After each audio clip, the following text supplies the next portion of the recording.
스바냐 선지자는 이름이 이런 뜻을 가지고 있어요. 여호와께서 간직하셨다, 여호와께서 숨기셨다, 여호와께서 보호하셨다. 그래서 우리 하나님께서 말씀, 선포하는 말씀을 간직하시고 숨기셨다라고 하는 뜻도 되겠지만, 하나님의 참된 백성들을 심중에 간직하시고, 또 이 여러 가지 지금 선포하고 있는 심판에 대해서 숨기시고 또한 보호하셨다라고 하는 그런 이름의 뜻을 가지고 있습니다. 스바냐는 어제 본문에 살펴보았듯이 히스기야 왕의 현손입니다. 그러니까 현손이라고 하면 증손자의 아들이죠. 그래서 다른 선지자들과는 좀 특징적으로 왕족 출신입니다. 왕족 출신, 평민 출신의 선지자도 있었고 또 제사장 출신의 선지자도 있었습니다만은, 스바냐는 독특하게도 왕족 중에서 하나님께서 특별히 불러 주셔서 말씀을 전하는 사람이 되었습니다. 스바냐가 전하는 중요한 특징, 짧은 3장이지만은 여호와의 날에 대한 선포를 합니다. 그러니까 하나님의 날이 도래한다는 것이죠. 이 하나님의 날은 하나님 앞에 신실하게 살지 못한 자들에게는 오늘 표현되었던 것처럼 심판과 멸망의 날이지만, 하나님의 이름을 끝까지 부르며 하나님의 말씀대로 살고자 하는 자들에게는 은혜의 날이요 구원의 날이라고 하는 것을 선포하고 있습니다. 특별히 스바냐 선지자가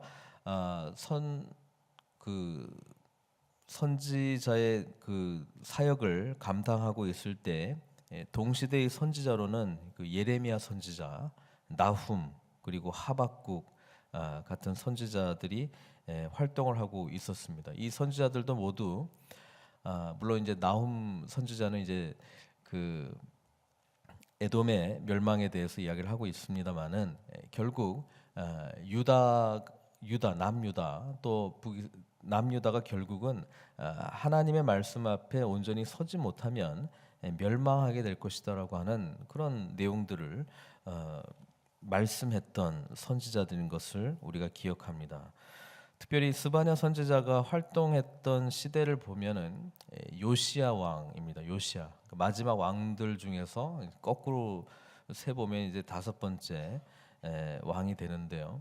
요시야 왕 때 중요한 일을 했습니다. 뭘 했냐면은 종교 개혁을 단행합니다. 그러니까 종교 개혁을 단행할 이 시점에 하나님께서 이제 스바냐 선지자를 통해서 백성들이 정말 여호와의 날을 두려워해야 되고, 여호와의 날이 어떤 의미인지를 정확하게 깨달아야 되고, 그리고 하나님의 말씀 앞에 회개할 것을 특별히 촉구하는 내용들이 담겨져 있는 것을 보게 되고요. 오늘 우리가 읽었던 14절부터 2장 3절까지가 어떻게 보면 이 모든 내용을 이제 압축한 내용이다, 그렇게 볼 수 있습니다. 14절, 15절은 이 여호와의 날이 얼마나 지금 빠르게 다가오고 있는가, 그것에 대한 임박한 상황들을 알리고 있는 내용입니다. 14절은 이렇게 이야기하죠. 여호와의 큰 날이 가깝도다. 어제 본문에는 여호와의 날 이렇게 이야기했는데, 이제 그 날이 이제 큰 날, 우리가 정말 잊지 못할 아주 큰 날이 가깝다, 가깝고도 빠르도다. 여호와의 날이 소리도다. 얼마나 빨리 임하느냐 하면 그 소리가 들릴 만큼 지금 여호와의 날이 우리에게 가까이 왔다는 것이죠. 그리고 용사가 거기서 심히 슬피 우는도다. 왜 그렇습니까? 용사가 아무리 있다 할지라도 너무나 큰 멸망의 이런 심판들이 다가오기 때문에, 그 유다의 그 용사들이 있다 할지라도 그날은 싸워서 이길 수 있는 가능성이 없기 때문에 심히 슬피 운다, 이렇게 표현하고 있습니다. 그러면서 여호와의 날의 특징들을 지금 15절, 16절에 걸쳐서 이야기하고 있는데요. 그날은 어떤 날이냐? 분노의 날이다. 또 환난, 고통의 날이다. 황폐와 패망의 날이다. 캄캄하고 어두운 날이다. 구름과 흑암의 날이다. 이 두 가지 단어들을 이제 엮어서 시적으로 아주 드라마틱하게 이제 극적 표현을 이루고 있는 것이죠. 그만큼 뭐예요? 이 날은 아주 두렵고 정말 하나님의 분노가 나타나는 날이고 심판하는 날이고 모든 것이 패망하는 날이고 어두운 날이고 아주 무시무시한 날이라고 하는 것을 지금 말씀해주고 있습니다. 그래서 16절에 나팔을 불어 경고하며, 그렇죠? 이 날이 지금 막 엄청나게 빠른 속도로 다가오고 있기 때문에 백성들에게 알려야 될 거잖아요. 그래서 경고하며 견고한 성읍들을 치며 높은 망대를 치는 날이다. 이렇게 지금 설명을 하고 있습니다. 그러면서 17절에 이 스바냐 선지자가 이제는 자신이 하나님의 말씀을 대언하는 내용으로 1인칭으로 갑자기 바뀌게 된다는 것이죠. 그래서 여기에서 보면은 왜 이런 여호와의 날이 올 수밖에 없었는지, 그리고 이 오게 되는 이 여호와의 날이 심판의 모습으로 어떻게 진행이 되는지 그 상황들을 17절, 18절은 자세히 설명하고 있습니다. 이유가 뭡니까? 내가 사람들에게 고난을 내려 맹인같이 행하게 하리니, 이거는 하나님의 심판의 내용이라고 하는 것이죠. 사람들이 정말 갈 바를 알지 못하는 맹인과 같이 그런 모습으로 이 날을 받아들이게 될 것이다. 그런데 그 이유가 뭡니까? 그들이 나 여호와께 범죄하였기 때문에. 그렇죠? 범죄하였기 때문에. 역사적으로도 보면은 사실 요시야 왕 시대 때는 아수르의 속국처럼 그렇게 살고 있었습니다. 그리고 그 위에 암몬 왕, 그 위에 므낫세 왕 엄청나게 범죄했습니다. 그리고 이방의 신들을 다 데리고 왔었죠. 어제 본문에 보니까 뭐 밀곰도 있었고 또 아수르가 정말 섬기고 있었던 그런 신상들을 직접 가지고 와서 제단의 모습을 그렇게 만들어 놓는 그런 모습도 있었고 엄청난 악행들을 지금 저지르고 있었다라고 하는 것입니다.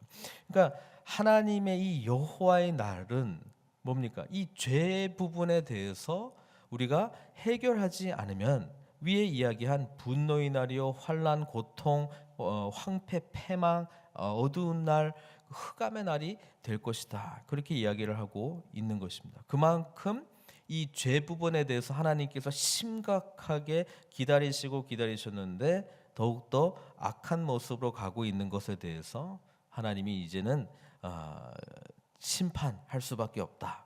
그래서 찾아오고 있었다라고 그 이유를 지금 말씀해주고 있었습니다. 나 여호와께 범죄하였음이라. 네.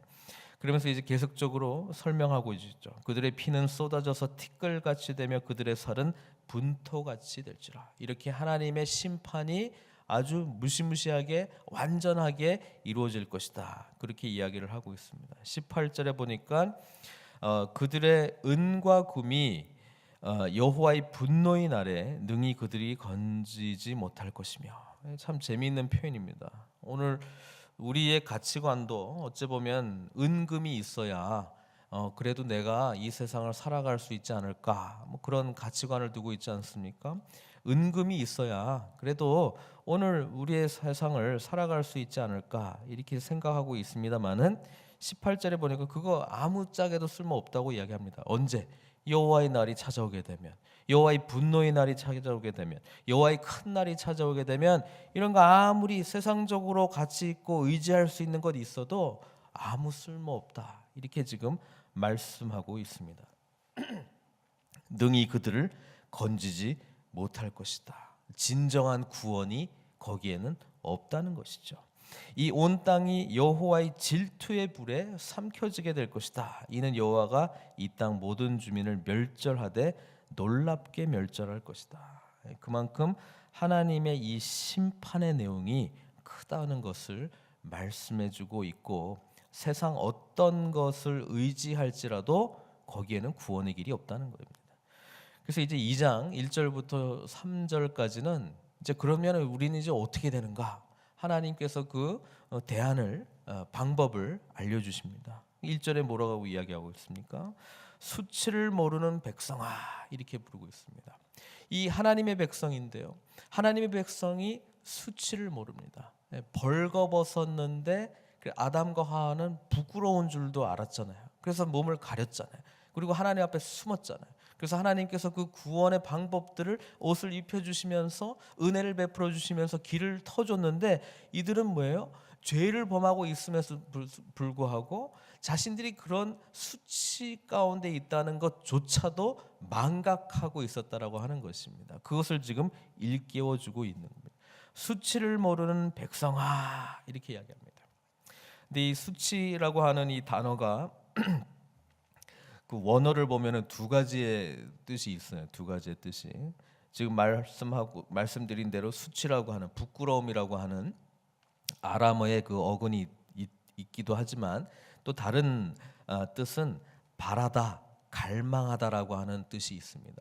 그래서 다르게 번역을 하면 이렇게 됩니다. 그 단어의 뜻을 가지고 이 내용을 번역하면 사모할 줄 모르는 백성아, 갈망할 줄 모르는 백성아. 뭘 향한 갈망이고 뭘 향한 사모함입니까? 하나님을 향한 사모함, 하나님을 향한 갈망이 없는 백성아, 이렇게 또 번역이 될 수 있습니다. 하나님께서 무엇을 촉구하고 있습니까? 모일지어다, 모일지어다. 여기 세 가지 동사를 우리 하나님께서 말씀해 주십니다. 첫 번째는 모이라고 말씀하십니다. 하나님 앞에 우리가 함께 공동체로서 하나님의 말씀 앞에 우리의 참된 죄악들을 깨닫고 우리의 현 상태를 진단하고 앞으로 갈 바를 우리가 알아야 된다는 거예요. 그러니까 모일지어다, 모일지어다. 모이는 곳에 소망이 있다는 것입니다. 하나님의 말씀이 선포되는 곳에, 하나님의 율법이 가르쳐지는 곳에. 사실 요시야 왕의 개혁의 핵심이 뭡니까? 요시야 왕이 갑자기 그 뭡니까? 율법서를 발견하게 된단 말이에요. 그 율법서의 내용을 쭉 읽다가 막 통곡하면서 막 몸을 찢고 회개했습니다. 왜? 우리가 이렇게 된 게 말씀대로 살지 못했기 때문에, 하나님의 말씀에 다 기록이 되어 있구나. 신명기에 나와 있는 이 축복과 저주의 내용이 우리 가운데 다 이루어지고 있는데, 이게 다 하나님께서 미리 다 말씀해 주셨는 건데, 우리가 뭐예요? 말씀의 훈련을 깨닫지 못하고 하나님의 백성들이 말씀 앞에 온전히 반응하지 못했기 때문에 이런 일들이 일어났구나. 그걸 요시야가 철저히 깨닫지 않습니까? 그래서 제사장들을 시켜서, 리더들을 시켜서 백성들에게 말씀 부흥 운동을 시켰습니다. 말씀 회복 운동을 시킨 게 요시야 왕의 개혁입니다. 그래서 그 맥락에서 오늘 우리가 이 말씀을 읽어보면 모일지어다, 모일지어다. 엉뚱한 곳에 모이지 말고 하나님의 말씀 앞에 지금 다시 모여라, 이렇게 지금 이야기를 하고 있습니다. 왜 수치를 모릅니까? 말씀이 자신의 생각과 삶을 지배하지 못하고 있기 때문에 그렇게 살고 있는 자기 자신을 비추어볼 기준이 없다는 것 아니겠습니까? 그러니까 말씀 앞에 모이라, 모이라 이 말입니다. 말씀을 사모하라, 사모하라. 하나님의 생명의 말씀을 갈망하라, 갈망하라. 그 이야기를 지금 하고 있는 거예요. 그러니까 모여라 말씀하고 있는 거예요. 그러면서 2절, 명령이 시행되어 날이 겨같이 지나가기 전, 하나님께서 그 여호와의 날, 그 심판의 날, 계시록에 나오는 그 대접, 나팔, 이런 그 심판의 내용들이 실제로 시행되기 전에, 여호와의 진노가 너희에게 내리기 전에, 여호와의 분노의 날이 너희에게 이르기 전에 빨리 모이라는 거예요. 회개를 촉구하는 내용이죠. 그러면서 또 두 가지 동사가 나오는데, 찾으라 이렇게 나옵니다. 뭘 찾아야 됩니까? 여호와를 찾아야 된다, 이렇게 이야기합니다. 하나님을 찾으라는 거예요. 여호와의 규례를 지키는 세상의 모든 겸손한 자들아, 하나님의 말씀을 신락같이 의지하고 있었던 너희들아, 이제는 숨지 말고 나와서 모여서 하나님의 말씀을 갈망하고 하나님 여호와를 찾으라, 이렇게 이야기하고 있는 것이죠. 그러면서 구하라, 간구하라는 거예요. 뭘 구하라는 거예요? 기도하라는 것이죠. 공의와 겸손을 구하라. 여러 가지 구할 것도 많이 있었을 텐데요.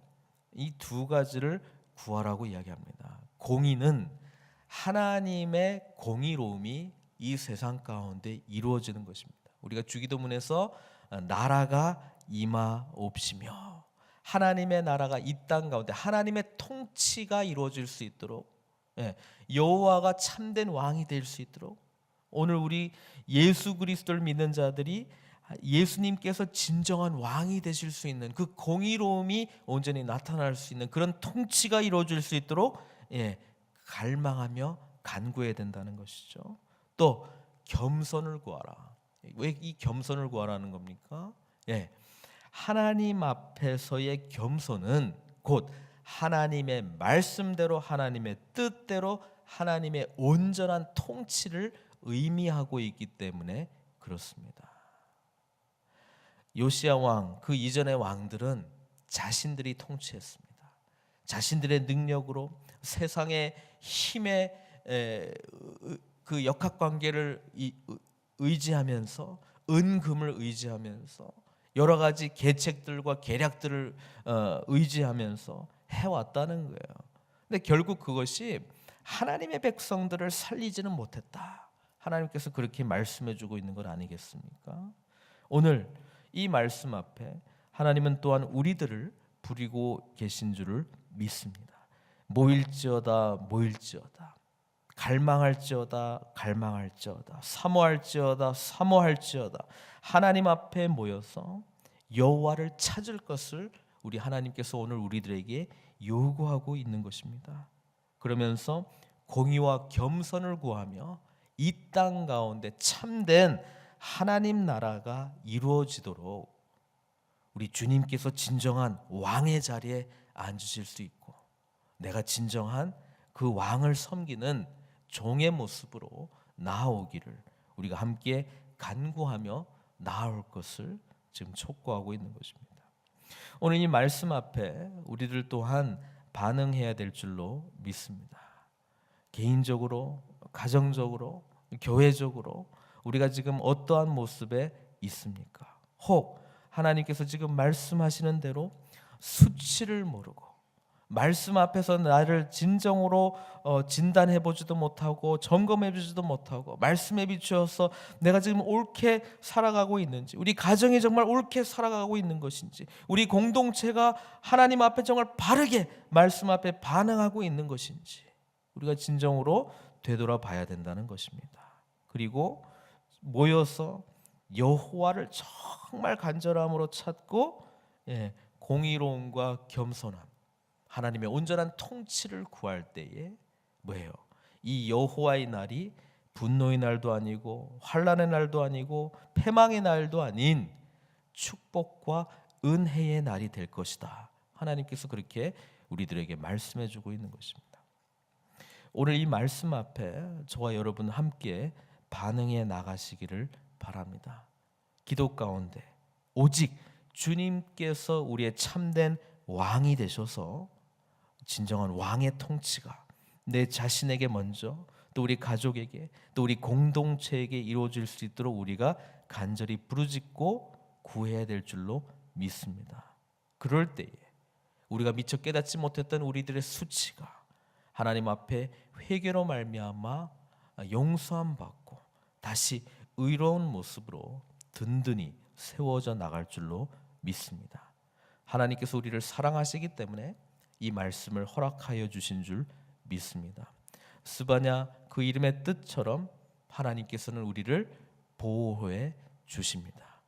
우리를 끝까지 부르시고 인도하시고 보호하시는 하나님의 그 놀라운 은혜 앞에 함께 반응하며 나아가는 저 여러분들 되시기를 주님의 이름으로 축원드립니다. 함께 기도하시겠습니다.